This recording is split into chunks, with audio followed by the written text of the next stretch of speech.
Donald Trump, friend of the mob or not? Several writers, including Michael Isikoff, who writes for Yahoo News, have said that Donald Trump has had a very cozy relationship with La Cosa Nostra in New York City while he was a builder there, and in Atlantic City where Trump operated casinos. I wanted to know more, so I caught up with my friend Michael Franzese, who spent some time as a capo in the Colombo crime family and has a connection.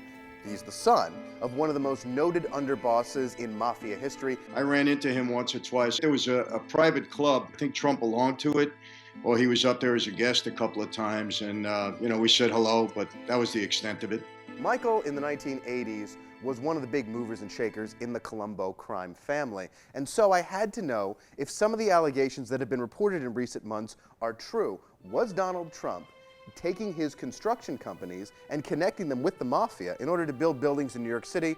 Michael says that's true, but not uncommon. You know, if you're a developer in New York during the 70s and 80s and you're dealing with unions, there's no question you're going to run into guys like me.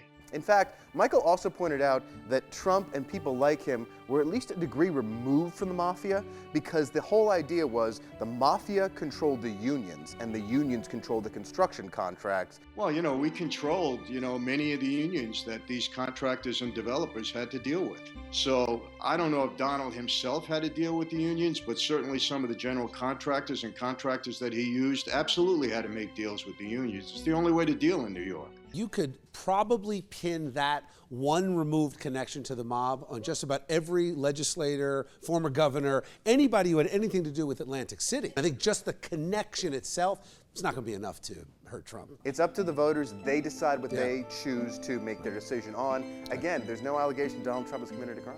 Right. Excellent. Thank you.